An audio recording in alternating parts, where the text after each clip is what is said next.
Greetings from Bulgaria, I'm Volk and this is Q&A number 2.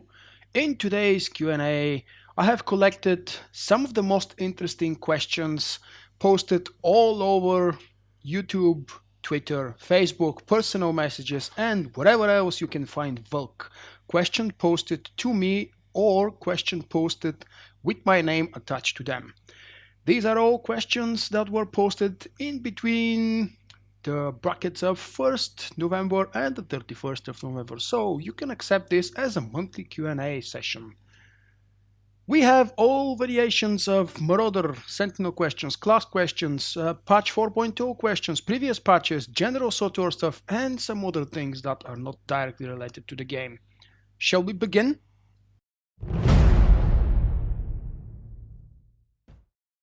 Sid Knight is asking, hey Volk, I was just wondering if you could tell me how the level up works on new characters now that I've not played since the end of 12x. So I was wondering if it's gone back to having to do every single quest to level up. After the release of patch 4.0, BioWare has delivered the same amount of 12x XP, but it's been divided between main class story missions, the same one you've been doing with 12x, and the main planetary story arc, so you have to do a little bit more questing. However, you probably know, if you don't, I will tell you that there are many more and interesting ways to level up quicker and lightning fast now, especially as a lower level. Depending on the class, it could be really crazy fast or just normal fast. I'm speaking of soloing flashpoints or grouping for flashpoints. Due to many changes made to heroics, you can now, again after the companions have been nerfed to hell and reverted back to kind of normal levels, you can once again solo heroics at pretty much any level, provided you're not going naked. So doing heroics, doing daily PvP, daily flashpoints, and your main story will provide you with tons and tons of XP. Question from Jeffrey. Is the Marauder? This is actually kind of a series of questions. He posted those questions to me a while ago via personal email, and I would like to read to you both the questions and the answers that I gave him back. So Jeffrey is asking, number 1, is the Marauder really squishy versus the Juggernaut? It's a class comparison. Or is Star Wars The Old Republic set up in such a fashion with the story mode that one is as good as the other? What about when you have completed the story? Here is my answer that I posted to him. In the story and the whole leveling process, all classes are crazy overpowered. The differences come in endgame and PvP, but BioWare does class balancing often, and if your class is overpowered today, next month it may be nerfed to hell, you never know. A good example are the two classes you speak of. Marauder was very weak in the first months after SWTOR launched, that's back in 2011. It became very overpowered around the end of 2012, got badly nerfed in patch 3.0, this is last year, 2014, and now the class is quite strong again. By strong and weak, I focus not only on the DPS stats, but the playstyle for the different specs has also been changing a lot through the years. Each of the three DPS specs now has its unique playstyle and usefulness for the Marauder. Juggernaut was very weak class in 2012, but in the end of 2013 the developers started buffing it patch after patch. That's the DPS mode I'm talking about. It's always been a great and very standard tank in terms of playstyle, rotations and build. If you want to play a familiar for the MMO players tank, Juggernaut is for you definitely. PowerTech and Assassin are quite different and unique, especially the Assassin tank. Today Marauder does more damage in both single target and AoE than Juggernaut, but not by much, so it's not really that easy to distinguish which one is better to me. As a Marauder and Sentinel favorite player, I would obviously say that Sentinel is better, probably because I know it a lot better as a class, mechanics and tricks and everything else. Let's move on to the second question from Jeffrey. In Ops, is one better than the other in PvE DPS? And again, is one really squishy versus the other in an Ops environment? Is the Juggernaut basically just as squishy as the Marauder when in a DPS spec? My answer: everything is squishy if they don't use the cooldowns properly. If you play Casual, story mode ops that is, you have absolutely no problems with squishiness. You can pretty much go there half naked. For hard mode, and especially for the new Nightmare operation versions, the team, utilities, and variations in what the classes can do come into play and help a lot. As I said earlier, Marauder has 3 unique DPS builds and wins the DPS race. Juggernaut is a great off-tank and can still do great DPS. My personal opinion, obviously as I've mentioned previously, goes to Marauder as the better one for a DPS choice. It's my favorite class after all. Next question. I have played MMOs in the past where certain classes really were not rate desirable due to lack of benefits brought to the right, and the little extra DPS they may have done didn't matter. In 3.0, my question, melee DPS was very undesirable. That's both Juggernaut and Marauder, because he keeps asking about those two classes, just in case you guys forgot. Both classes were not because of their melee DPS perspective, both of them were very undesirable due to power, creating the extremely MDPS unfriendly content. Now with 4.0 and all of the other so-called classic operations made easier and scaled all to level 65, the melee DPS is very much wanted once again. Its role in the 2 last ops, only in hard mode though, Ravagers and Temple of Sacrifice, is still limited because the boss fights are extremely unfriendly to melee. But 1 or 2 DPS in a group of 8 is very standard and absolutely possible. Next question. I know on the other hand I may not be able to end up in an ops group due to time issues, but with my current guild I'm hoping things will work out. So in the back of my head I try to keep in mind solo ability in a class. At this point I'm leaning towards the Marauder because it's a lower level Marauder, but it's higher level than his Juggernaut. Just because they seem like they would fit my playstyle, and yes, my inner child is digging the dual lightsaber play. This was one of the very main reasons why I chose to start with Sentinel, because of the dual lightsabers. First of all was because it was a melee DPS and I'm a fan of melee DPS. I like the challenge, I like to move a lot, and I don't like being a stationary turret, which is in many cases the range DPS. I know not always, but this is the general qualification for a range DPS. Sit in one spot and channel skills like mad. And here is my answer. Both classes solo very efficiently and with ease. Marauder can clear dailies, heroics, and even flashpoints solo quick and with no stop to rest. Pretty much goes the same for the Juggernaut. Maybe Marauder has the advantage in some flashpoints, Juggernaut in others, due to personal cooldowns and the differences in their specs. If your class starts feeling weak while leveling, that's a temp issue, and with the speed of leveling after 4.0, that's a very short-temp issue. It may and will happen with all classes at some point. It's because some classes get awesome skills early on, others get there a bit later in the game. At 65, soloing with any class is relatively easy if you have learned the class to at least a half-decent level. The new companions help a lot. They heal more, tank better, and do more DPS after the changes in 4.0. And yes, this is after the nerf, and once again after the buff or the boost. They used to be crazy overpowered in the very beginning after 4.0, then after that they got nerfed to hell and made nearly useless. But soon after that, BioWare fixed their mistake and brought them back to normal level. So today, I dare say, at the time of recording the video, they're not crazy overpowered, but they're very stable companions, especially in healing mob. Strong healers.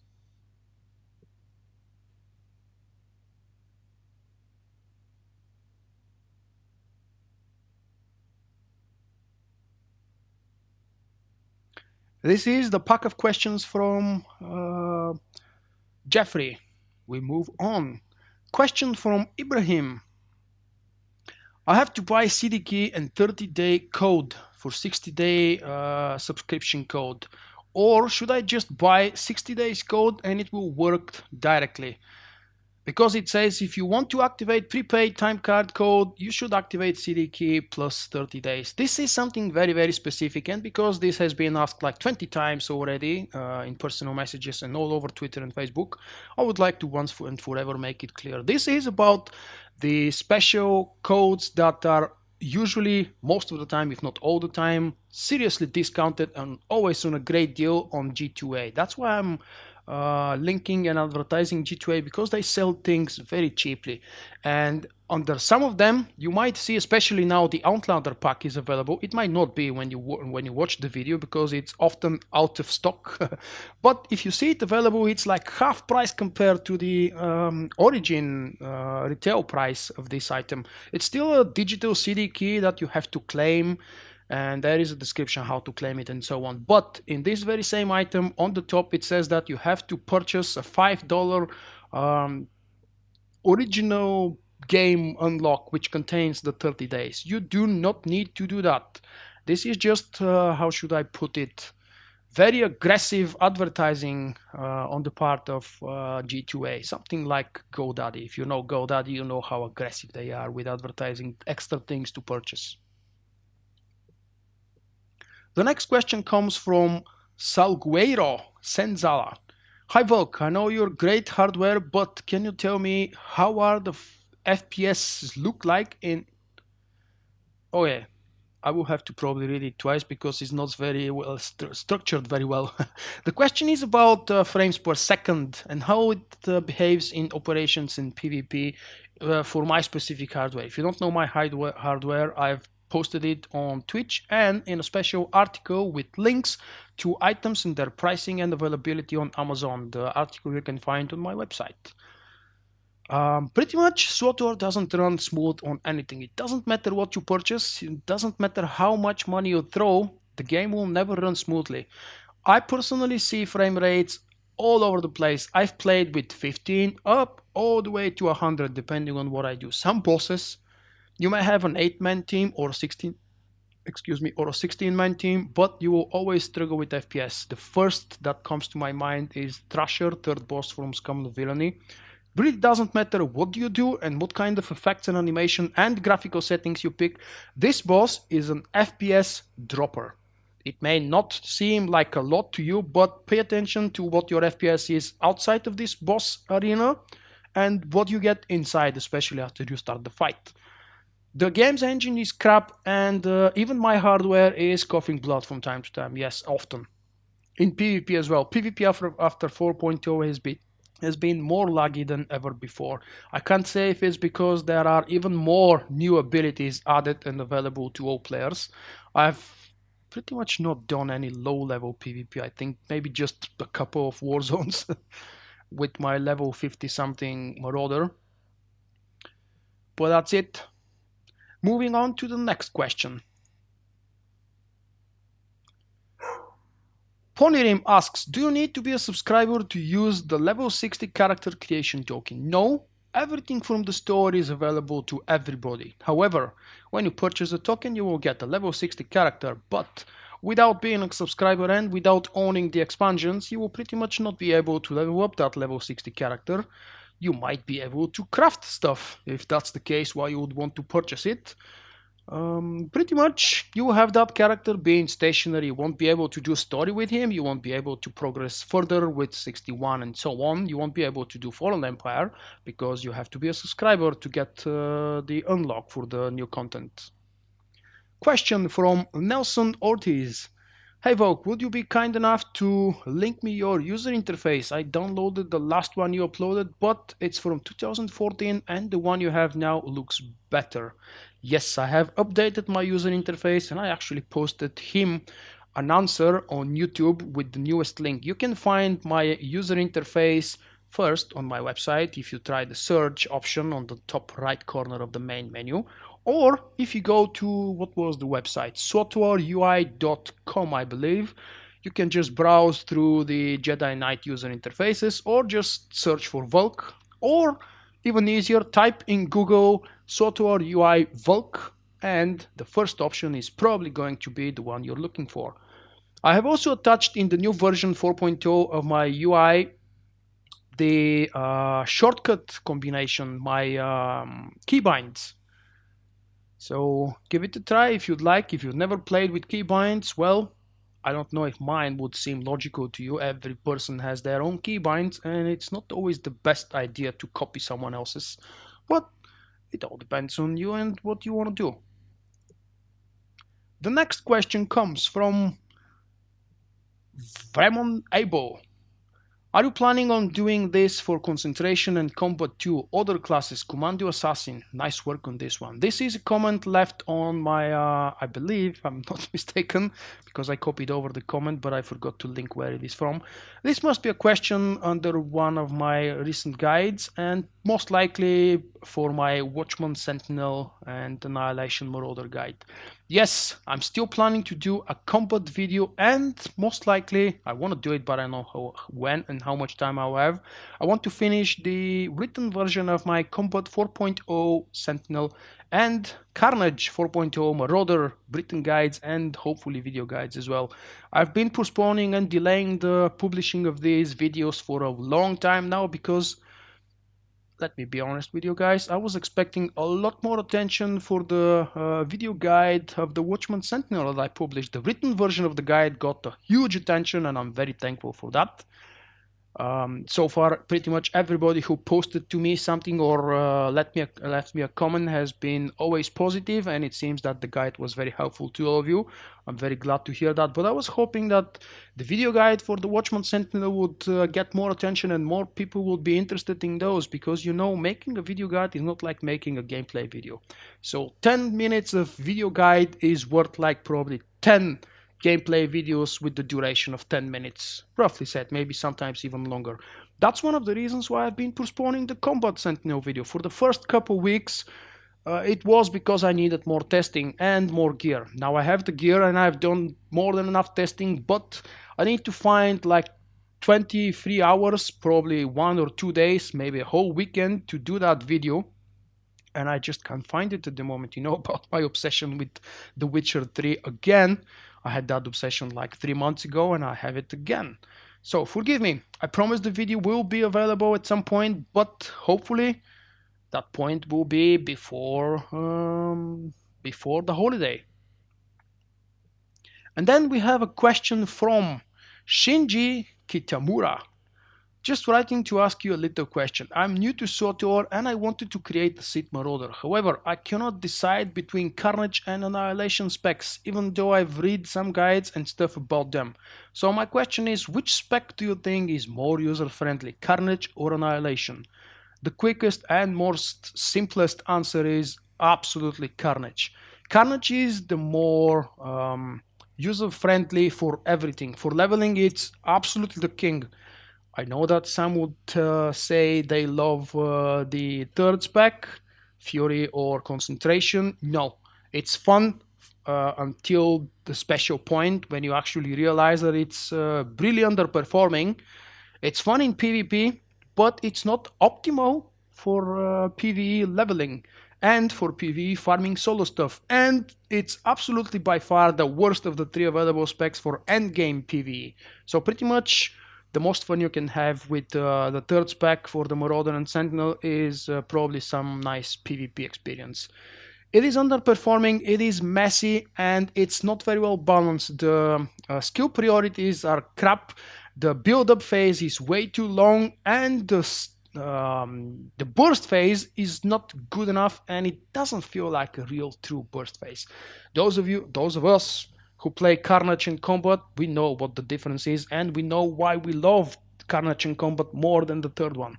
But anyway, let's go back on the question and the answer. Between Carnage and Annihilation, Annihilation totally lacks any form of burst DPS. In fact, it's probably one of the slowest in the beginning phase of the DPS specs and disciplines.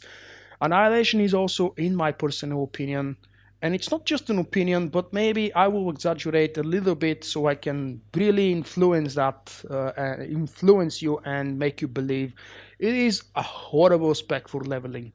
The fact that you have to click 3 or 4 buttons to just spread dots and start damaging people around you is just weird. The mobs around you die from 2 hits anyway. And with Carnage, you can just, or combat, you can just hit precision or gore, and in the next 3 seconds you would have cleared everything in front or around you, depending on what skills you use. Definitely Carnage is the way to go if you want to. not if you want to. If you want to be an end game hardcore raider, or let's call it serious raider, that means doing hard modes and eventually nightmares, you need more than one spec, absolutely. Watchman and Annihilation definitely exceeds and excels in some specific boss fights. It would be a serious personal nerve to bring Marauder or Sentinel combat spec to the fight where Watchman and Annihilation is obviously better performing. I won't give you personal boss examples because it is true. If you want to pick one spec, it has to be Carnage, because Carnage can perform decent and very well versus all bosses. The fact that sometimes it falls under Watchman and Annihilation doesn't make it a bad spec, no. So if you want to stick to one, that's going to be Combat and Carnage. And I've been suggesting this to many people who have been asking me for the past, well, at least maybe 1 year. And then we come to the final question. The question is general because it's not one person who has asked me this. My guild, it's a general question, and I'm going to give you a general answer. After I've been into, I don't know, 5 guilds in these 4 years, and every single time when I had to leave a guild, it's because my team faded away, people left the guild or the game completely, and I was forced to look for another home. I'm back to Solstice, which is my favorite guild, and I've had the most time for about 9 or 10 months when I was a member of the guild before the team disbanded and people stopped playing the game. Now I'm the GM of the guild, and we're a very small team. We currently have about maybe 10-11 active people in the guild, out of which we have a stable team of 7 to 9 people who raid every single evening when we schedule a raid. It's not that we raid 7 days of the week. We're serious. We don't take us too serious. No, we're not going hardcore. There is no reason to go hardcore with today's SWTOR level. We're just having fun, farming story modes, doing hard modes, and already starting a little bit shy into the nightmares. If you want to be a social member without any raiding privileges, and we will be able to take you whenever we need someone instead of pugging, you can absolutely at any point whisper me or any of the members actually for a social member invite, and you can have fun and you can benefit from being in a guild. But again, we're a small guild. During the day, it's very likely that you will see no more than 1, 2, 3, 4 people online, no more than this. We're focusing on raiding, we're using audio chat, and that's very, very important. Most of you, especially those of you guys who have been following my YouTube and social media activities for long enough, you remember I started actually if I'm not mistaken, I did start my YouTube channel during the period when I was already a member of Solstice. And if you've been following my YouTube videos and publishings for long enough, you do know how much I loved being a member of that guild. It was one of the best progression guilds, 16-man progression guilds, some 2-3 years ago. And slowly it turned out into an 8-man progression guild before people completely gave up on the game shortly after, I think it was patch 2.8 or 2.7. It was the summer of the nightmare releases of Dread Fortress and Dread Palace. Because of the so many glitches and bugs that BioWare left in the patches, and especially the patch with the DP, many people got frustrated, the guild faded away slowly, but I kept it alive with one of my ults, and now the same ult is a GM. So that's it. If you want to raid very seriously and if you love ults, because ults and playing different classes is extremely important for me and therefore for our whole guild. You can have a spot as a 9th person in our team, which means you won't be available to raid and you won't be able to raid every time, but because with a very small team, it often happens that someone has real life obligations and cannot make it for whatever their reason is, we will need to pick up someone else. And if that someone else is a pug, well, we are giving away stuff. That's loot. And if that someone else happens to be available online in our own guild, that's what the 9th person does. Thank you very much, guys, for listening and enjoying my short, not so short, wow, it's over 20 minutes already, Q&A for November. I might try and turn this into a monthly video series. We'll see. Give me your feedback. If you have any questions, obviously post them wherever you please. I follow pretty much everything that links back to Vulk in any social media or any account. Thank you guys for watching. I hope that you will throw your like and share the video for other people to discover it. See you next time. Bye bye.